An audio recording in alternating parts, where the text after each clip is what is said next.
Hey, Daddy, this is the man of the champions, Bill Fonzie Alfonso, giving a shout out to Something Else. Something Else, Daddy.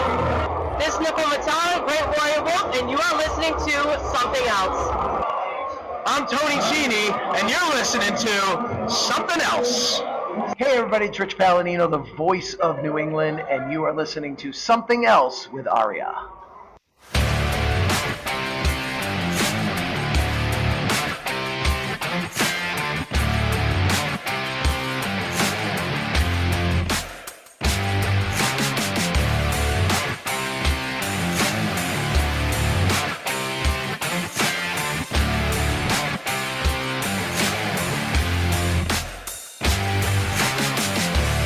And welcome to episode number 313 of Something Else.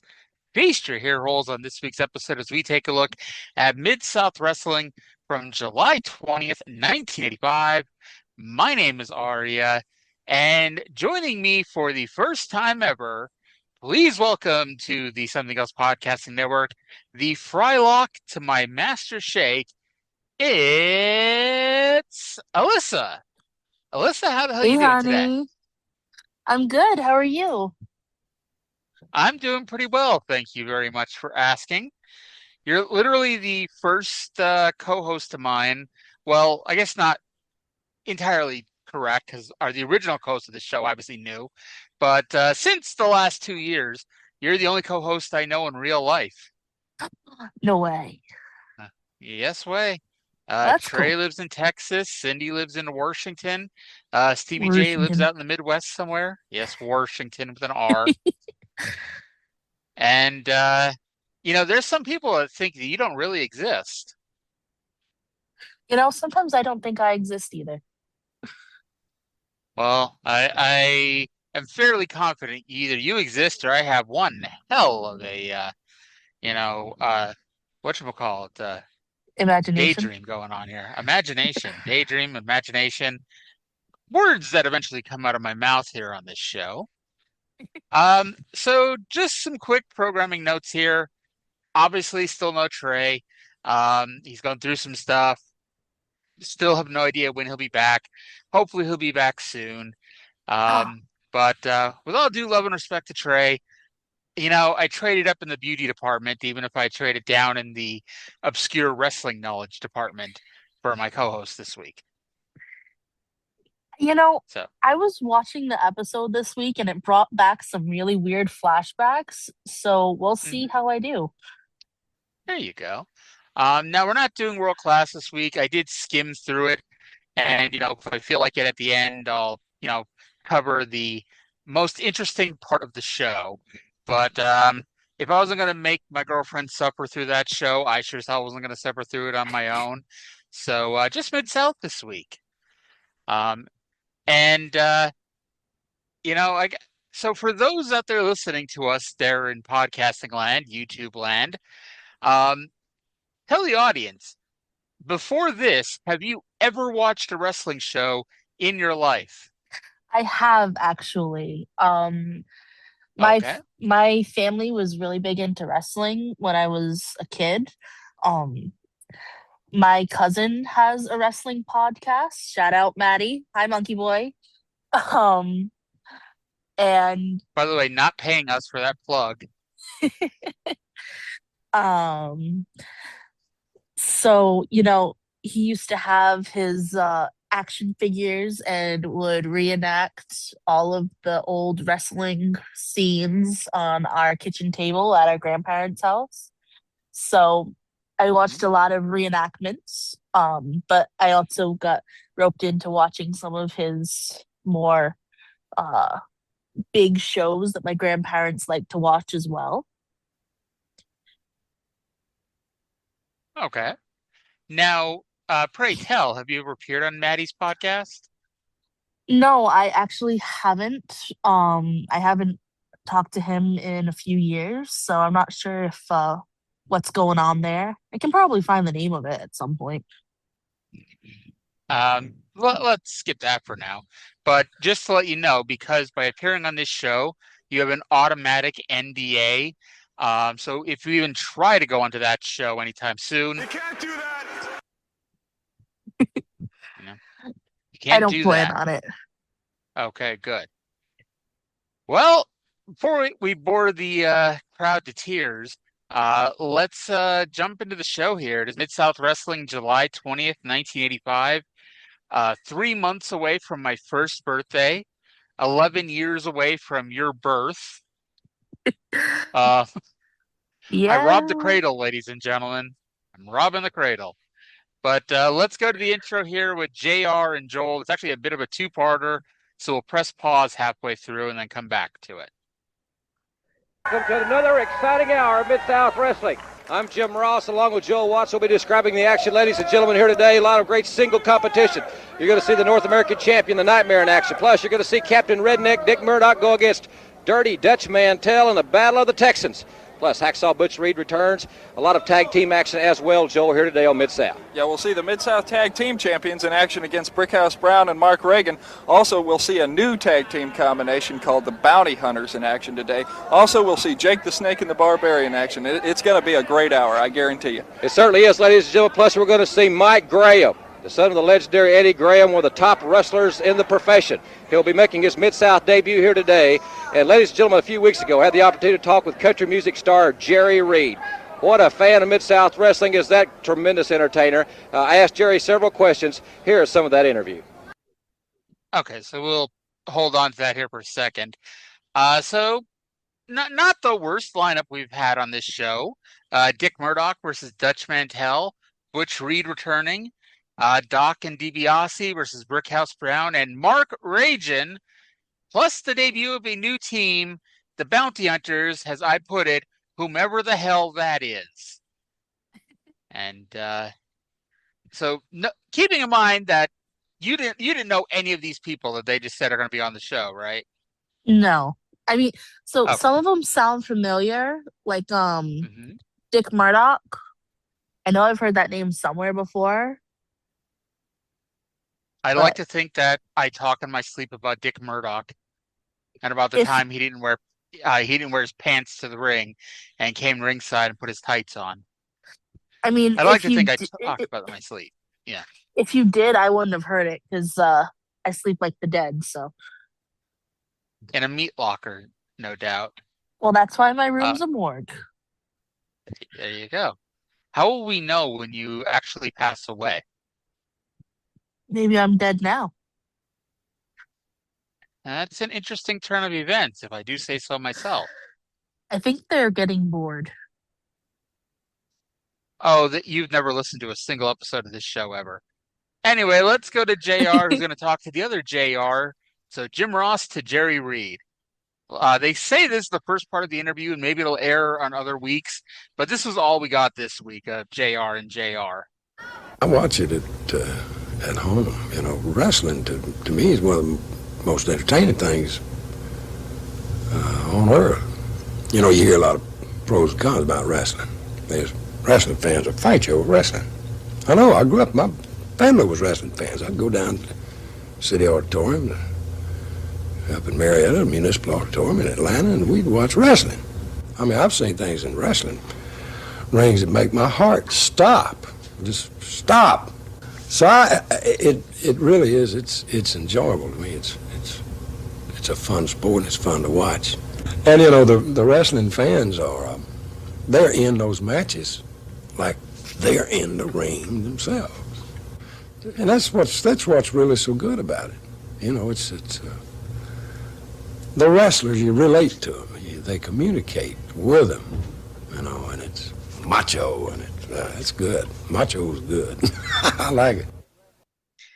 I thought it was funny that during all that, Jerry Reed talked about how it's fun to watch wrestling. He talked about how his family were fans of wrestling. He never actually said Jerry Reed, was actually a fan of wrestling. So all I got from that interview is wrestling is good. That's what I wrote down in my notes. That's pretty much all you need sometimes. Wrestling is good, ladies and gentlemen.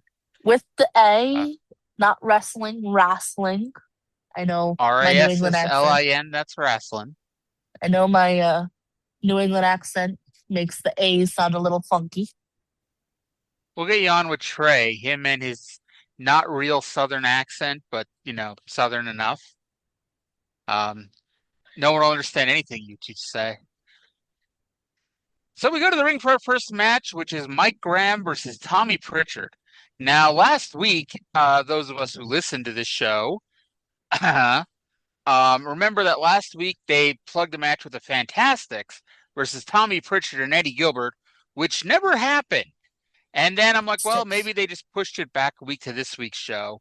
Well, it didn't happen this week either. So I guess maybe we'll one day get that match. Is there a spoiler alert? Not to the best of my knowledge. Oh, good. So Joel said that Mike learned a lot from Eddie Graham. Now, I would never make this joke, but since Eddie Graham did the Von Erich thing, to use our terminology, and then Mike Graham did the same thing, I fear what Mike learned from Eddie. In all seriousness, depression's a very real thing. Please do not pew yourself. And if you think about doing that, please, please, please call a professional. I am still here to this day because I called a professional.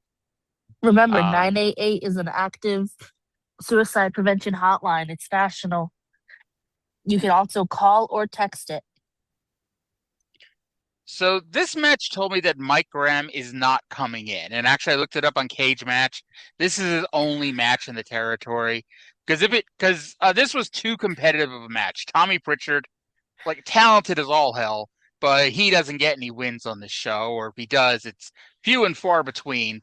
And Mike Graham, ate a lot of offense in this one. Don't get me wrong. Mike did win clean with the figure 4. But Tommy got more than you'd expect if he was coming in for any kind of a run or any kind of a push.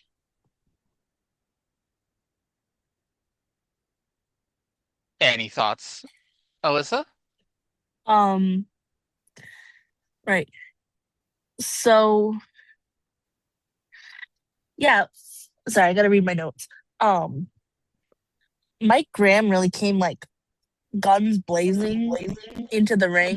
He was freaking ready to just smash some heads. But I was a little confused why he just kind of kept running back and forth. I know it's to build momentum, but at the same time, he kind of just stopped and nothing came of it. The guy just kind of looked at him okay.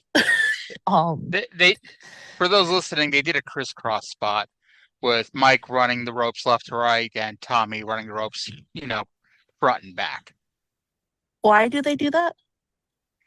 It's a 1980s spot. It's funny because in the 1980s, they did not freely admit that wrestling was fake, even though you knew it. You knew that it was fake. And that is one of the least believable things ever in wrestling. Because if I'm going to shoot you off into the ropes, and if we accept the fact that if I shoot you up into the ropes, you are going to hit the following ropes and bounce back at me. If we take that as a real thing, why would I then run the opposite rope? It never really was a thing that makes sense. It's more there for crowd, pleasure, because it is a cute little spot. I mean, I'm assuming that, with the TV and, iPhone quality, maybe some of the hits looked a little bit more real when they first aired. Taking into account the fact that, technology has come quite a ways from the days of the static TV. And, keep in mind, this was in standard. Yeah, this is in standard definition. Being shown on your 13 or maybe even a 19-inch television. This was not filmed in super high definition, being broadcast on a 60-inch television. I mean, standard def was the only def at that point. Exactly. And then I don't remember, but are kicks legal? I noticed he did a lot of kicks. Yeah. Okay. They are. Well, as long as you don't kick somebody in the groin. It's perfectly Damn. legal. Yep. But yeah, it seemed like a good matchup. Like it was Sounds good. It seemed like a clean fight, nobody got nasty. I have gay written down at one point. The Do you guy, remember what was gay? I think they were holding the back of each other's hands and their lips were like almost touching, and they had that almost loving stare into it. So I just wrote gay. The funny thing is they were probably calling a spot with their mouths that close to each other. I think they were trying to get each other in headlocks, but it's possible. Probably a knuckle lock of some kind. And yeah. So up next, and I'd be kind of interested to see what you think about this, but as a regular viewer of this show, this next segment came out of nowhere. So last week we were told that the champion, aka the Nightmare, had called a press conference for this week.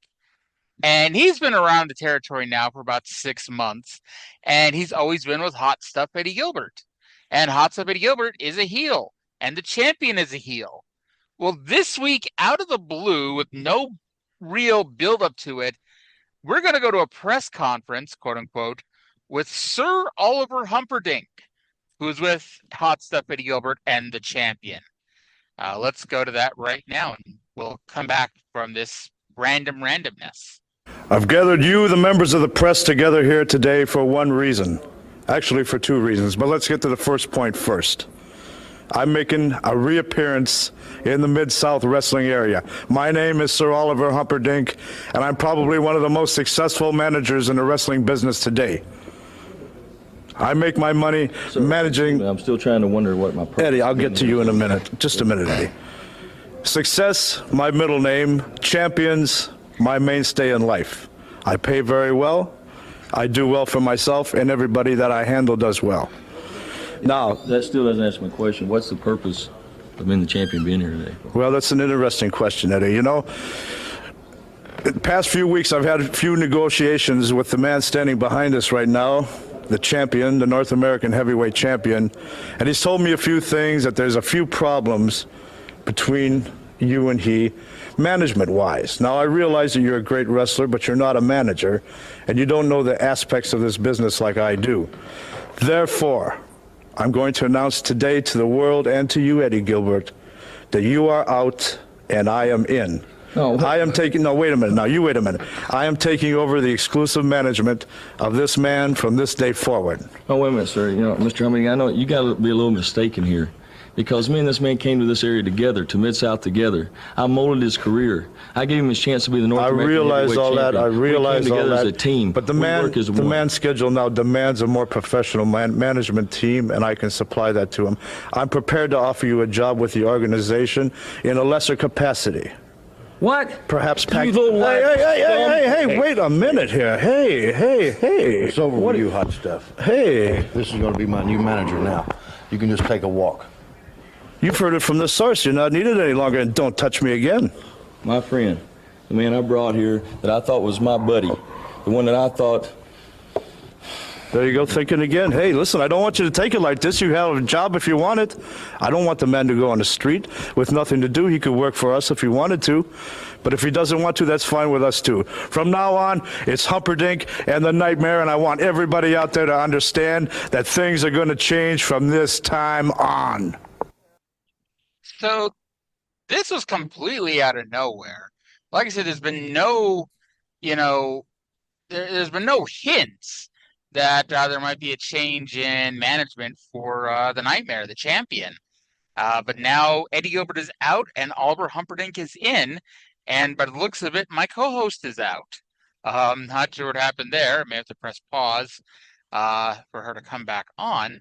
But here we go. Welcome back, honey. Sorry, I don't know how I swiped away. My phone's been acting weird lately.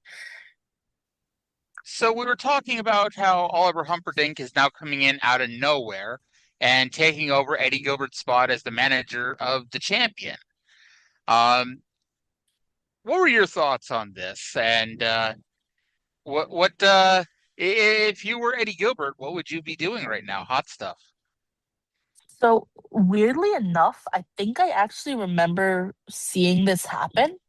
I think I watched some kind of, it was like Glow, I think, might have covered this in the show. And it was like totally out of the blue just to stir up drama. I mean, like, they're setting up something that they're gonna duke it out to be his manager again. Like, they're setting up, I'm pissed off, I'm gonna you know? And then, like, I can't not laugh at the name Humperdink. I am sorry. um, that name just kills me every time. Poor Sir Oliver Humperdink. I believe he was actually in Glow, the actual original Glow, not the Netflix TV series. Me knowing obviously a little bit more about wrestling than you do, I'm not seeing Hot Stuff as, getting into wrestle, Humperdink or attack, maybe attack Humperdink, but I don't even really see that. I see it more as Hot Stuff is going to go find someone to go after the champion, the Nightmare. And I was actually kind of wondering if you were going to ask about that, because his name is the Nightmare, but ever since he became the champion, they told us that his new name is now the Champion. So throughout the show, they go back and forth from calling him the Nightmare and the Champion. You know what? Names are names, dude. You can change it however often you want. Like, live and let live. Well, welcome to 2026, I guess. But I also have Noise Mullet, like peak 80s mullet right there. For Humperdink. And also the Nightmare or the Champion kind of needs acting lessons. Whoa there. I'm no actor, but I don't pretend to be either. To be fair, this is 1985. They did not think that they were actors either. They were athletes who just happened to do really weird angles once in a while. I think that the wrestlers knew they were acting to some extent. I mean, yes, but it's not like nowadays where it's obviously a show and you're there more to be a showman than anything else. Like back then, you were protecting the business. And, that's true. Yeah. But I did laugh. This is a terrible press conference. They had 1 week's notice and 0 members of the press bothered to show up. What was the plan? Who knows? There wasn't a plan. No, there was no plan here at all. So last year when Jim Cornette was here with the Midnight Express, every week he entered the Midnight Express and it was always super entertaining. Who knows how long this is going to last, but apparently Sir Oliver Humperdink fashions himself as a Jim Cornette because he's going to do the intro for the champion. Let's go to Boyd Pierce, who attempts to introduce our next match. This bout, one fall with a 10-minute time limit. In the red corner. Take care of the introductions from this moment on. I'll take care of his introductions. First of all, 5 times voted by the Wrestling Fans Manager of the Year. My name's Sir Oliver Humperdink, and I'm in charge of the man you see now. Your champion, the North American Heavyweight Champion, the dreaded Nightmare, Daddy, belongs to me now. He's with me. The dreaded Nightmare belongs to me now, Daddy. Belongs to me. You can't get away with saying shit like that anymore. You cannot get away with saying shit like that, not at all. And so the champion's opponent this week was Frank Lane.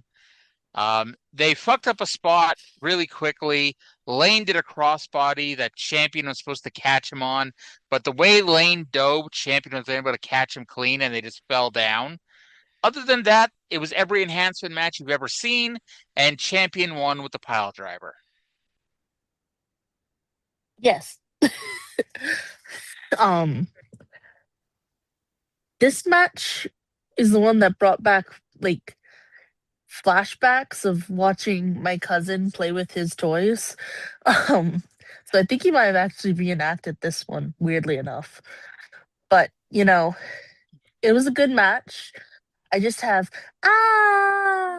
written when, you know, he went kind of flying and was caught princess style.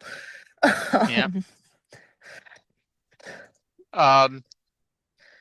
And I mean, the funny thing is, like, you say, oh, he reenacted this match. I'm like, this was every TV squash match you ever saw in the 80s. You know, it's like, yeah, the other guy got a move or two in, but that was about it. Tag team champions Ted DiBiase and Dr. Death Steve Williams versus Brickhouse Brown and Mark Ragen. In case you're wondering why I just screamed that, it's kind of a thing on the show that we do that his name is Mark Regan, but it's spelled Ragin. And I'm sorry, that's Mark Ragen, not Mark Regan. Well, was the Raging Cajun a different wrestler? Or am I just thinking of someone else? You are thinking about something else. Okay. Yeah, and by something else, I don't mean this show either. Talk about something entirely different. Okay. So Brickhouse had trouble running the ropes, but they ran a spot where Brown went for a crossbody, but Doc caught him and dropped him with a hot shot on the top rope. I got to say, the crossbody is a cursed move this week. Brown pretty much immediately tagged out, and the champs got the heat on Mark Ragen. Mark Ragen made the hot tag and didn't immediately move out of the way, so Brown tripped over him getting into the ring, and Doc then pretty much immediately pinned him with an Oklahoma Stampede. Yeah, I think somebody might have messed up and kind of ad-libbed a little bit there in that match. I'm not sure he was supposed to go down that easily. You know, Dr. Death kind of really held that match. It was good to see. You know, it was nice to see some diversity, the two black guys. But the funny thing is, in this territory, Bill Watts, who's the owner, and they talk about him a few times, and Joel Watts is his son, his commentary. His big thing is no matter what, he always pushes a black guy as a top star. And it became like a joke after a while because it's like, no matter how untalented and uncoordinated you were, as long as you were an African American, he was going to push you as a top guy. So it really tells you how he feels about Brickhouse Brown and Mark Ragen, that they're just doing clean jobs here on TV now. I mean, you know, good for them. That's all I gotta say. They fought You hope well. they got their paycheck this week. They definitely earned their paycheck this week. You know, I believe I can fly. And there goes your drop in viewers because I can't sing for shit. But these people hear me sing on a regular basis, you know? Oh yes, but this is a fresh hell. Uh-oh. What I do? Oh Lord. You sang and you threatened to get our audience to leave us. I would not. TV champion Dirty Dutch Mantel versus Dick Murdoch. Now, interestingly enough, Mantel did not have the TV title medal, nor was he introduced as the champion, so it's possible that he lost it on a house show, and we just haven't been told about it yet. So DiBiase runs in and cuts a promo on Murdoch, and I would love to play it, except the Crack Mid-South production team did not turn off Murdoch's hymn song, his battle hymn, and so I don't need the YouTube strike for that one. Yeah, so basically he wants to No. wrestle Murdoch, and Murdoch basically said that DiBiase was dumb, and that if he tells Dutch to leave, that they could wrestle. So Dutch leaves, and Murdoch kicks DiBiase's ass. Confusion breaks out as Dutch runs in, followed by the champion, but Murdoch beats up all three men by himself. And even though Murdoch was beating up everybody all by himself, Butch Reed apparently felt that he needed some attention here, so he ran in to help, even though Murdoch didn't need it, and JR screamed that Butch is tired of these terroristic actions. So we didn't get a match here. I honestly thought this was going to be like the big finale. Now there's 20 minutes to go. And Kind of. this match in particular really screwed up my note-taking system because I've been using first and last initial. So like Dick Murdoch and Dutch Mantel really, DM. Yep. But See, if you would have put in Dirty Dutch Mantel, he would have been DDM. So I have that. I like Dutch Mantel's Donald Duck look. He came out with just the shirt, really classy. He ain't gonna wear no pants, baby. I mean, when you're rich on TV, or not rich, but getting paid to be on TV, why wear pants? Who needs pants when you can be on TV? Right? Exactly. And what did you think about Dutch's lack of manscaping? It was the 80s. I tried not to look because, ew. You're lucky this week he was wearing his singlet. The last couple weeks he was just wearing short tights. So you got the whole front and back of Dirty Dutch Mantel. Yes. And he's just as hairy on the back as he's in the front. I mean, which I know I'm Italian, so like. What you're saying is I may need to start shaving your back? No. You just said you're Italian. Like that's supposed to be like, oh, it's okay. Yeah, but I'm not a man. I know. I've seen the proof. Are you sure? Yeah. I think I have. I guess I'll have to find out next time we hang out. I gotta say, this show is either gonna have no viewership or a billion listens. One or the two, one or the other. Well, if this is the best episode, then I'm gonna have to be back on every week, aren't I? There you go. So Butch Reed walked to the back just so he could walk right back out and wrestle Mark Hawk. What a handle.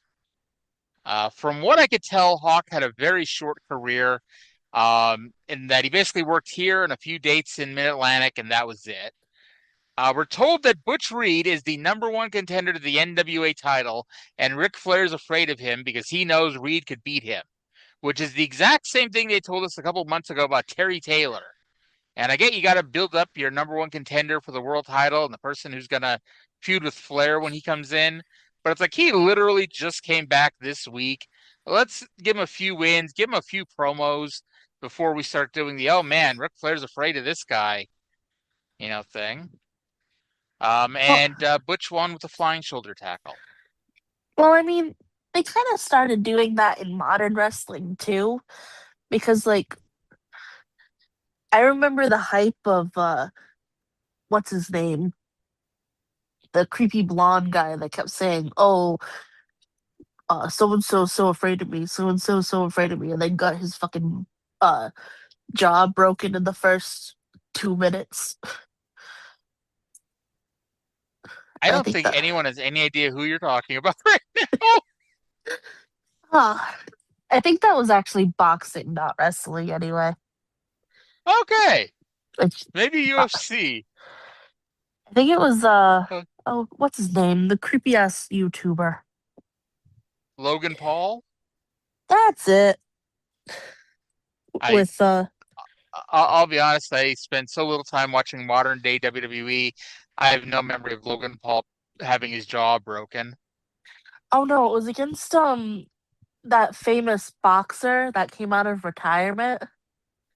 Oh, okay. I So I it was one only of those, the celebrity boxing crap that Tim and Jake Paul do.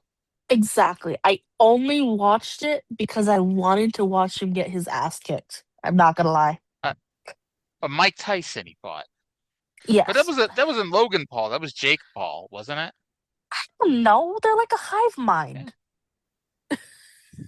So you think Logan and Jake Paul are the same person? Are they like Mary Kate and Ashley Olsen, just one person moving back and forth really fast? You have never seen them in the same room. Mary Kate and Ashley Olsen? Them too, but I We was we actually talking about the Pauls. we have seen Logan and Jake Paul together in the same room at the same time. Have you? Have you personally? I've seen them on the television together. That proves nothing. Gotta say, this is like the first time, well, maybe not the first time anyone's mentioned Logan Paul in this show, but the first time, you've had a discussion of longer than 30 seconds about Logan Paul on this show before. Specifically getting his ass kicked. Any thoughts on Butch Reed versus Mark Hawk? Not really. My computer, I had stuff to do, so I kind of zoned out on that fight. I'm sorry. Okay, well, then they showed a replay of last week's angle with Jim Duggan versus the Zambui Express, and the post-match angle with Kamala and the champion running in, and Akbar trying to take out Duggan's eyes, and 30 people running in for the save. Did you watch this? And what were your thoughts on this one? It was just pure chaos, honestly. Like, it was kind of hard to follow. I know there was a storyline there, but I was like, what am I looking at? I mean, that's actually Mid-South for you. They do a lot of angles like this with a lot of pure chaos.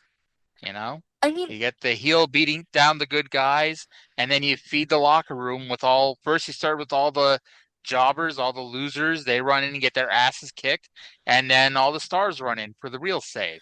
I mean, I kind of get it. Like, it kind of moves the story along in a weird way.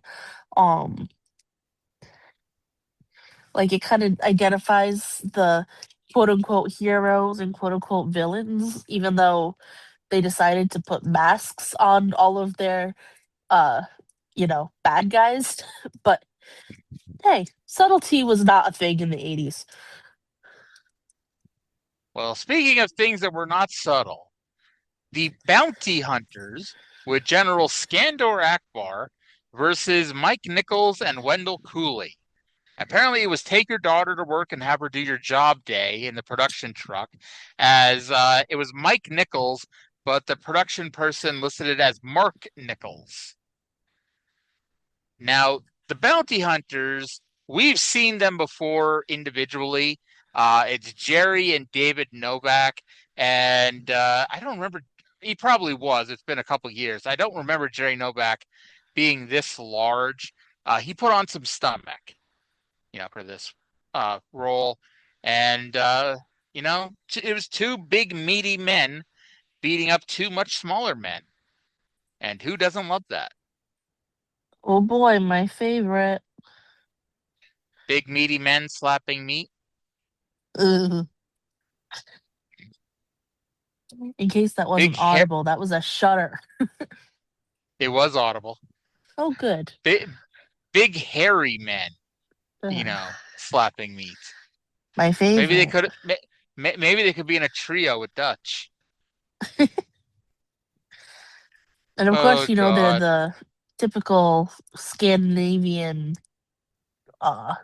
guys with the tiny freaking unitards. Or whatever the hell they're called. I just go with singlet. So, these guys come in for the first week, and we're told immediately that next week they're going to be wrestling Jim Duggan and Bill Watts here on TV. Spoiler alert, their in-ring record will not improve next week on this show. I don't have to have ever seen next week's show before I watch it next week to know that their in-ring record will not improve, excuse me. My love. Yes. My love. This show came out in 1985. Yes. I don't think you need spoiler alerts anymore. We don't spoil 41-year-old wrestling on this show. That's like spoiling the end of the Titanic. What happened at the end of Titanic? They all go down with the ship. Say what? I heard a rumor, and please, confirm or deny this for me. I heard that everybody who survived the Titanic, the real Titanic, have since died.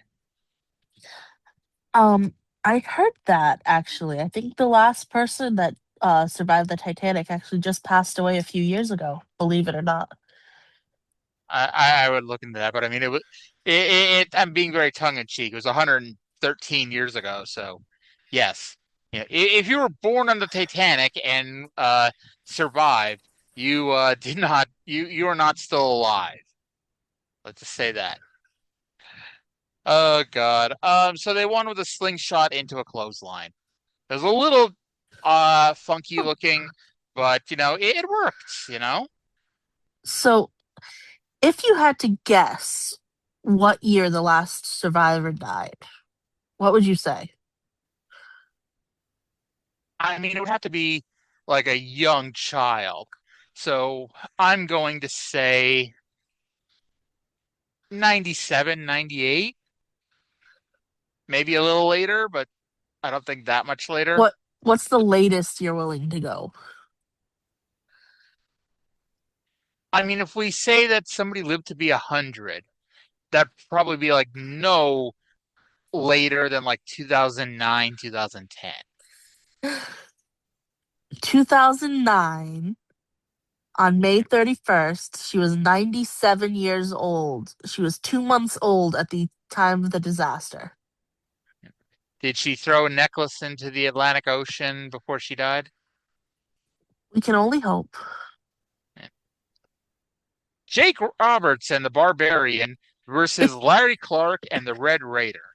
Now, honey, I know that you're new to this, so you may not have caught on to which wrestler's which every single time. But to help you out, Larry Clark in this match was the man in yellow and black, and the Red Raider was the guy in red. What if I'm colorblind? It's just another thing to add to the list. The Red Raider is the color of the street light that's the topmost gray. I'm not colorblind, but I just wanted to see what you would say. It's you, so nothing would surprise me anymore. I mean, it does run in my family. We've been together 100 days. Woo! Yes. And honestly, I don't think anything you could say would surprise me at this point. But I guess, I'm open to being surprised if it did happen. So, from the apron, the Barbarian yelled at Jake to kill the Red Raider. Not only did Jake not kill him, Barbarian tagged in and also did not kill the Red Raider. And then Jake pinned Larry Clark with the DDT. I mean, you had one job, dude. Like, kill the Red Raider, and yeah, like, I mean, he's in red, so he's obviously easy to see. And I guess it might have been difficult because he beat Larry Clark. And actually, the funny thing is, Red Raider's been on the last few weeks, and Boyd Pierce, the announcer, the last couple of weeks was wearing red, so it's like he was blending in easily behind Boyd Pierce. I bet you've never seen them in the same room. I have. Saw them in the ring together several times, including on this show. Yeah. Okay, so when you told me, because you were telling me some of the comments you had on the show, and you said you were watching, and you wrote about one thing, gay, because you're Professor Chang apparently. I thought you were referring to the next segment. Okay. At least the beginning of the next segment. Because up next, Joel got one of his new music videos. He got another one with the Fantastics, and this was actually new. This was not Sharp Dressed Man being played for the 15,000th time, but it brought in some of like the very homoerotic clips they played last week with Bobby and Tommy on the beach in their tights, sharing a glass of wine. It's like, by the way, this that is where I wrote gay. Yes. And it's funny. So I can't even tell you what the point of this music video was. Because the music video is basically they're on the highway trying to hitchhike. And these two guys who get sexually assaulted walking to the ring every week, nobody would stop for them.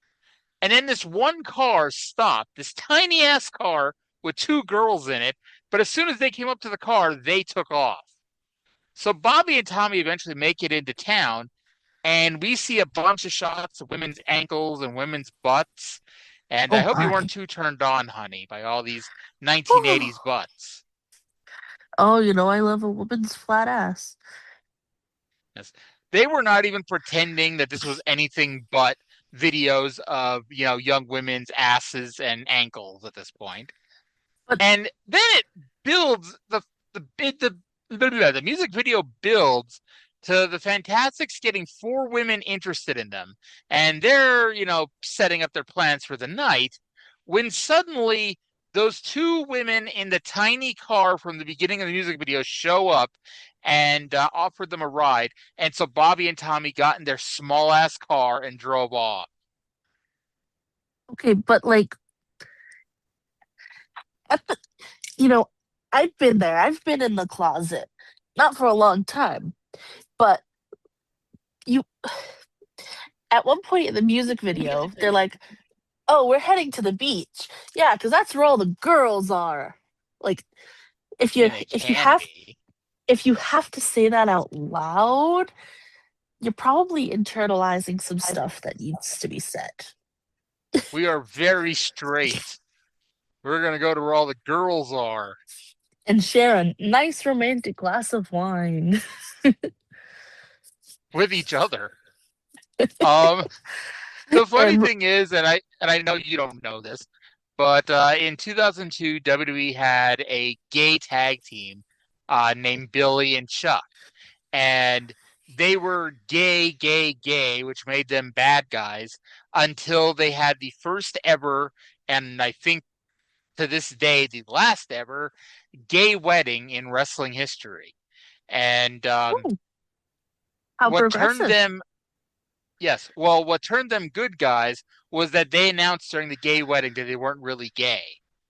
Now, ignoring all that stuff, which by the way pissed off GLAAD, the Gay and Lesbian Alliance Against Defamation, because they thought that it was real because they didn't know any better, and they actually sent them a gravy boat as a wedding present, which is a story in and of itself. But anyway, yes, a gravy boat.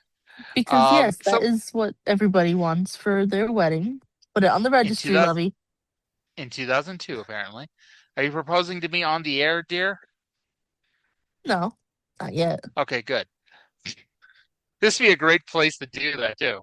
But anyway, no one will ever hear it, although maybe it'll encourage people to actually listen for once. Anyway, what I was getting at was after they came out as straight and were now good guys, they did very straight things, like so straight that they're gay. Like, oh, now we're going to judge the women wrestlers having a bikini contest. Look how straight we are now. And then one of them went in wrestling, joined a Italian gang. It's like, yes, look how straight I am. Yes, because with other Italians men. Italians are notoriously straight. Like, yes. What? Oh God. So next week we're told it's going to be Watts and Duggan versus the Bounty Hunters, Mike Graham versus Dutch Mantel, which, if we believe cage match, does not happen because Cage Match said he only wrestled the one match.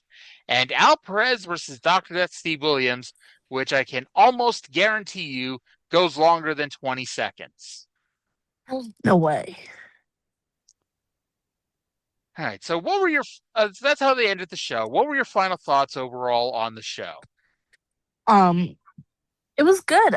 I can totally see how wrestling is like this took storm in the 1980s. Like, and I can understand why people would like it now. I'm,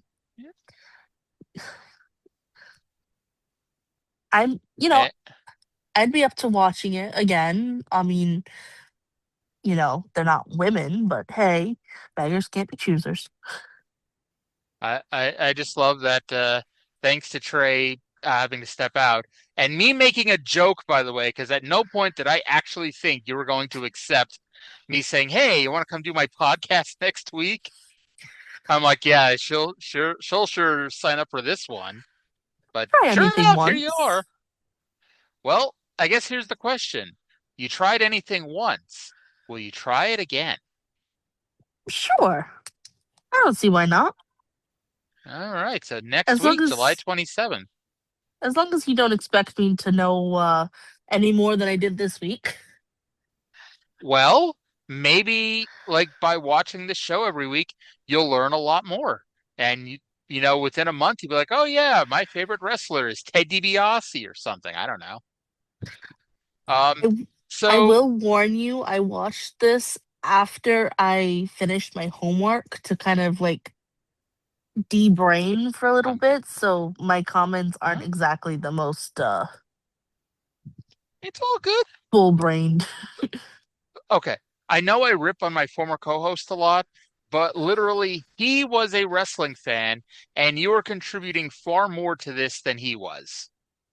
Well, that's because I like talking. That too.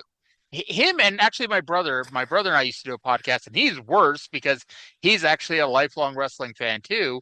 But they both pretty much said the same thing. They liked listening to me talk about the history of wrestling. Oh, I do too, but I like contributing. There you go. All right. So before we go, I might as well play the little clip from World Class this week. So remember, what they've been building up is Gary Hart was bringing in Maniac Mark Lewin to team with oh my God, I'm blanking on their fucking names all of a sudden. Don't look at me. They're going to tell us in a second. I'm looking at you. Why aren't you telling me who Maniac Mark Lewin's tag team partners are? Jeff Goldblum, I don't know. Lewin, Killer Tim Brooks. And we'll see in a second because, oh my God, why am I blanking on this? But anyway, they were going to come in. Oh, one-man gang. How the hell did I forget the one-man gang? So he was bringing in Killer Tim Brooks, Maniac Mark Lewin to team with Brooks and gang to win the 6-man tag titles against the Von Erichs. Want to hear that again? That is super confusing. So Killer Tim Brooks, Maniac Mark Lewin, and the one-man gang are all managed by Gary Hart, and their mission was to defeat Kerry, Kevin, and Mike Von Erich for the 6-man tag team titles. Now, this is going to sound really confusing. I'm going to play the promo because it's Gary Hart and then I think Kevin and Brian Adias. And it's very, honestly, I was confused by it myself, but I kind of got the point of it. But let's go to Bill Mercer in World Class, and he's going to lead us into those promos. The 6-man World Tag Team Championship. Ladies and gentlemen of the press, thank you very much for being here today. I really appreciate it. As each and every one of you know, last night, right here in Reno, Nevada, new 6-man tag team champions were crowned. The Maniac Mark Lewin, the one-man gang, and Killer Tim Brooks beat the 6-man tag team champions, the Von Erichs. And I would like to say at this time to you, Fritz Von Erich, the day that you shaved my head in front of 40,000 people at Texas Stadium, I said that I would get the most awesome team in wrestling and take the most lucrative and prestigious tag team title in wrestling, none other than the World 6-man tag team titles. Now, since Gary Hart has got the gold and I am in control of the gold, if you want it, you come to me because I am the dealer. I am the manager of the world six-man tag team champions, whether you like it or not. The Maniac, the one-man gang, and Killer Tim Brooks, the most awesome six-man tag team in wrestling history. Thank you very much for coming today. Thank you, ladies and gentlemen. Following this fast-breaking story on the Six-Man World Tag Team Championship, we found that Kevin Von Erich is arriving here at Love Field in Dallas, and I wanted to get his reaction to what has happened on the Six-Man World Tag. Well, welcome home, Kevin. Thanks. It's not such a good welcome home. We've just heard Gary Hart's press conference, his feelings on it, his ideas on it. What is your reaction to all this? A rematch. I don't have a whole lot to shoot my mouth off about. I don't want to say anything because we felt like it was in our best interest to hold Mike out. Brian DiBiase stepped in. He would have been a big help, but I don't even want to go over that. It was he got left out of the thing. Well, to travel all that way and tell him he can't wrestle. Well, I don't even want to go into it, Bill. I'll tell you this though: that six-man title, as the world knows, means more to us than any other belt in the world. And we won't lay around on this. We won't sit down and let this go by. We will get that title back. What about a timetable on a rematch? Well, I don't know, Bill. You know, I'm not. All I can tell you is this: we held the title for so long. We will get a return match without a doubt, and it should be quick. I don't know when, but I couldn't be more ready. I really got to go, Bill. So long. Oh, thank you, Kevin. Kevin Von Erich here at Love Field in Dallas, and his reaction to the loss of the Six-Man World Tag Team Championship belt. Now let's see if we can find the third man out, Brian DiBiase. Well, we caught up with Brian DiBiase, another member of this interesting scenario of the Six-Man World Tag Team Championship. Caught him here at the Flight Deck Restaurant. And Brian, we've heard now from Gary Hart. We have talked to Kevin Von Erich. I know you were there. What is your observation of what happened in the Six-Man World Tag Team Championship? Well, my observation is, Bill, I'll tell you what, I went all the way from Texas to Nevada to help my two best friends in the Six-Man World Tag Team Championship. And I'll tell you what, when I got there, I found out I couldn't wrestle. And I'll tell you what, that's a bad feeling to have to sit back and watch your two best friends wrestle three men. Gary Hart, I know you're not worried about 3-on-2. That's great for you because that's the kind of man you are. You're interested in one thing, and that's managing the Six-Man World Tag Team Champions. You got that accomplished, but I tell you what, the Von Erichs aren't one to sit back and watch this go by unsaid. You've got your day coming, Gary Hart. Thank you, Brian. Brian DiBiase. And I think now we have the full picture of what happened in the Six-Man World Tag Team Championship here on World Class Championship Wrestling. And we'll be back right after this. The one thing is, we really don't have a full picture of what happened. And first of all, I don't think this is going to come as a shock to anybody who knows better. There is zero proof that that show ever fucking happened. There is zero proof that they were in Reno, Nevada for a show. They were in Fort Worth on the 6th, and this show apparently happened on the 7th. Not that it's impossible to fly from Fort Worth to Reno for a show, just that it didn't fucking happen. And maybe we'll find out next week that it did happen, and here's proof of it. But this show did not happen. I'm going to go on a limb here. But that's funny because, like, they do not explain what happened. I had to ascertain what happened and do some research on the story of the match that never happened. But basically, because Mike is still selling his fake shoulder injury, which that's just going to get really fucked up soon. But Mike's selling his fake shoulder injury, so they held him out of the match. And they figured, okay, let's replace him with Brian DiBiase. However, the contract was for Kevin, Kerry, and Mike, not Kevin, Kerry, and Brian DiBiase. So Gary Hart threw a fit, and they got a 3-on-2 handicap match, and we got new champions in a match that never actually happened. And that was the sole interesting part of this week's World Class show. Well, I mean, I'd like to do nothing and get paid and be a champion. Well, they did not get paid for the show that didn't really happen. Well, let's just say that. Hey, but, listen, the fun... boomers have been yelling at me for participation trophies my whole life. What about the non-participation trophy? And here are 3 boomers getting a non-participation trophy, the 6-man tag team titles, for winning a match that never happened. Now, I'm going to tell you some real news here, because I told you may have heard me talk about Mike Von Erich and some wacky stuff that's about to happen. He right now is selling a fake shoulder injury. So they did an angle where one of the wrestlers injured his shoulder, and so now he's got a shoulder injury that he is rehabbing so he doesn't have surgery. And this is July 20th, as we were talking about this in 1985. In 2 weeks, in real life, he is going to legitimately injure his shoulder in a show that they do in Israel that causes him to get toxic shock syndrome and almost die. Jesus Christ. Did they put a tampon in it? I'm not sure whatever happened. Like they always say he did the surgery, he went home, and then like a day or two later, he got a massive fever, and they rushed him back to the hospital, and that's what happened. And it was toxic shock? Yeah. Somebody leave a tampon in him? Jesus. And World Class Championship Wrestling is known for a lot of things, and one of the things it's known for is tragedy. And we're getting to the point where we're going to have a 6-month period where Mike has his toxic shock syndrome, and then Gino Hernandez dies in February, and then Kerry Von Erich has his motorcycle accident where he loses his foot in May. Yeah. Jeebus. This territory is cursed. Yeah. No wonder why they never got that. They never branched out that much. Well, they tried to, and and then everybody died. Yeah, and then everybody died, more or less. Yes. And then Fritz, who's Mike, Kerry, and Kevin's father, faked a heart attack on Christmas night on a show. Faked a heart attack?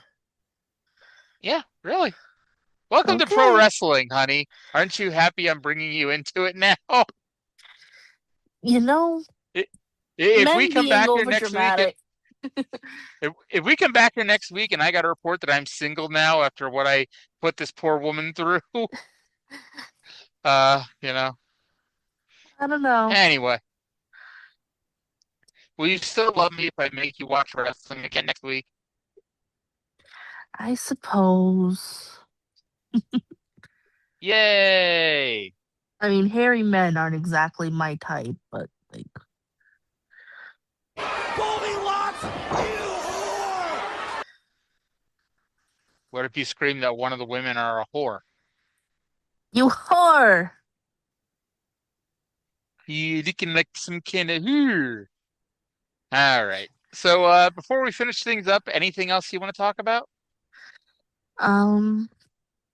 No, it was nice being here. I'm kind of looking forward to the next one. We come back for episode 315 next week. Yeah, why not?